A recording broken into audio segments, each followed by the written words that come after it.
Hello and welcome back to Newsmin. It's the 8th of November and right now it's time for a quick general gaming news update. In this episode we talk about a Diablo 3 expansion in the works, StarCraft Heart of the Swarm's release window, Guild Wars 2's upcoming Refer A Friend program, have a look at an introduction to the Elder Scrolls Online and much more, starting with the Blizzard news. During the earnings call for the third quarter of Activision Blizzard's current fiscal year, which happened just yesterday, Blizzard CEO Mike Morhaime caught the world's attention, or at least all the Blizzard fans in the world, by letting them know that an expansion is currently in development for Diablo 3. No timeline is in place just yet for when it might be released, no details were given, but it is already being worked on and that's good enough for me.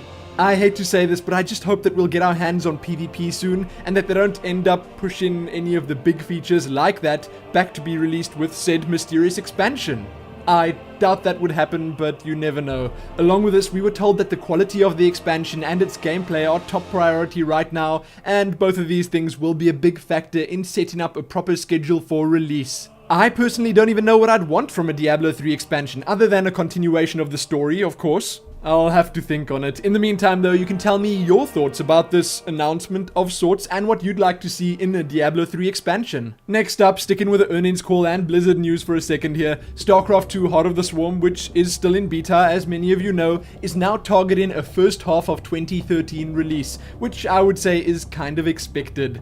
The multiplayer portion of the beta still needs a ton of work and we've not really been given an update on the single player part of it for ages. I mean, I went to a press event for the single player of the game over a year ago and since then we've barely heard a peep. Again though, not really a surprise considering everything they've already released this year, and I suppose adding another major title to that would kind of be overkill. I personally am always happy if they delay a game to make sure it's actually ready and thereby have a smoother launch, but that might just be me.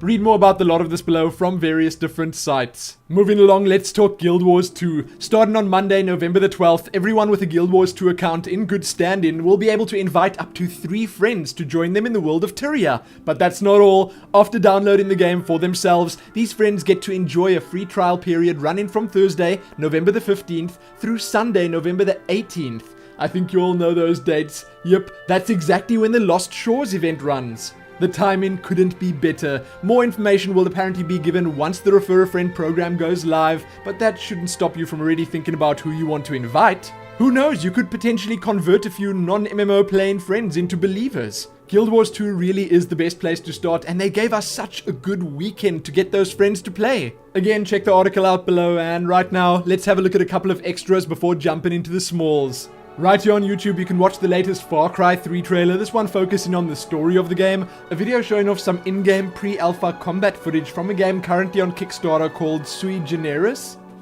I think.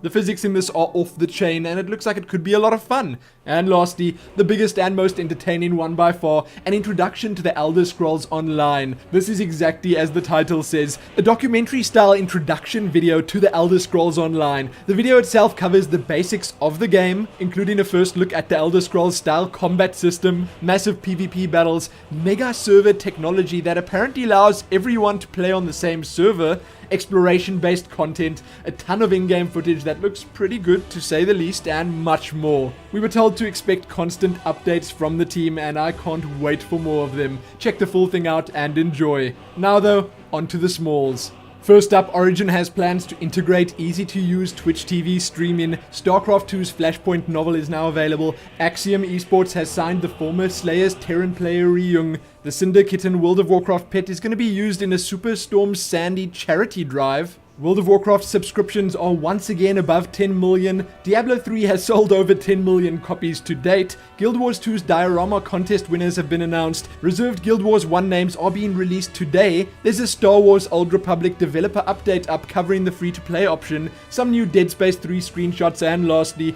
a whole bunch of Mass Effect 3 Omega DLC information has been released. That's it for this episode. Check back here soon for more. Like the video and do all that other good stuff, and most importantly, happy hearing about a Diablo 3 expansion. Happy that.